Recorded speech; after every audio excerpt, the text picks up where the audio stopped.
वाटण करून छोलेच पण भाजी करून घेऊया। आता आपण डाळ फोडणी। छोलेच्या भाजीसाठी वाटण रेडी झालेलं आहे। आता आपण मिक्सरला लावून घेऊया। वाटण भाजून घेतलेलं आहे, त्यामध्ये मी ओलं सुकं खोबरं 1 वाटी, 1 कांदा, मिरची, लसूण, आलं, कोथिंबीर आणि थोडे छोले हे सगळं चांगलं भाजून घेतलेलं आहे। आता आपण याचं वाटण करूया।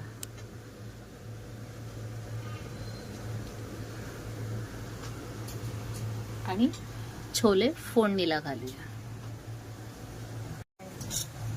करू हाय, आता आपण छोलेची भाजी करायला घेऊया।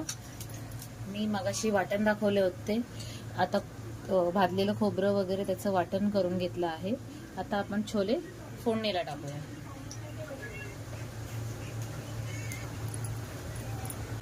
तेल टाकलेलं आहे, 2 चमचा तेल टाकलेलं आहे।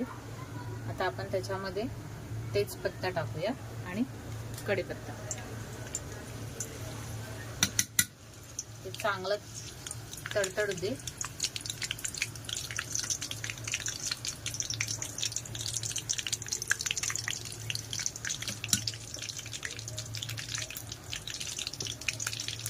आता आपण केलेलं वाटण टाकूया।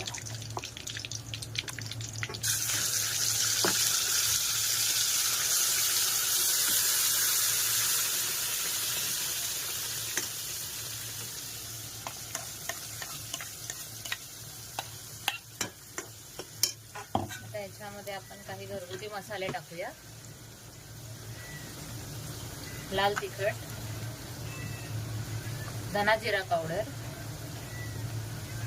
हळद, थोडा हिंग, काश्मीरी मिरची पावडर कलर येण्यासाठी, आणि बादशाहचा छोले मसाला आणला होता तो टाकूया। चांगला तेल सुटेपर्यंत फ्राय करून घेऊया।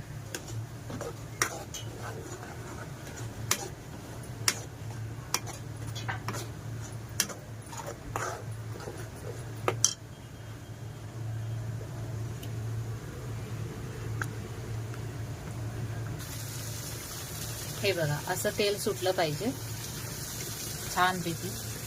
मसाला पण खरपूस भाजलेला आहे।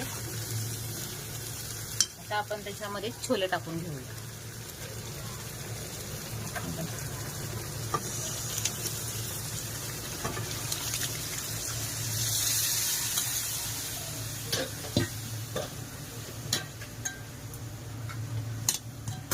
त्यात उकडलेला बटाटा,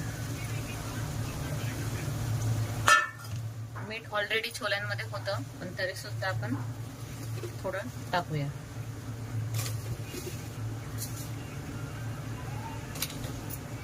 आपल्याला नंतर मग आपण चवीनुसार परत मीठ थोडं टाकून घेऊया। त्याला छान उकळी येऊ दे, मग आपली भाजी रेडी। मग याच्यावर कोथिंबीर टाकायची। आपली भाजी रेडी झाली।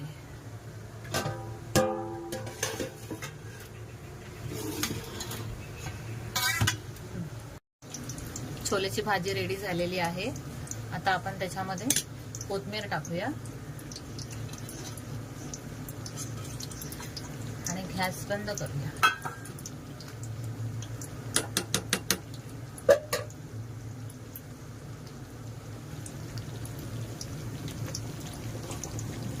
गॅस बंद केला आहे।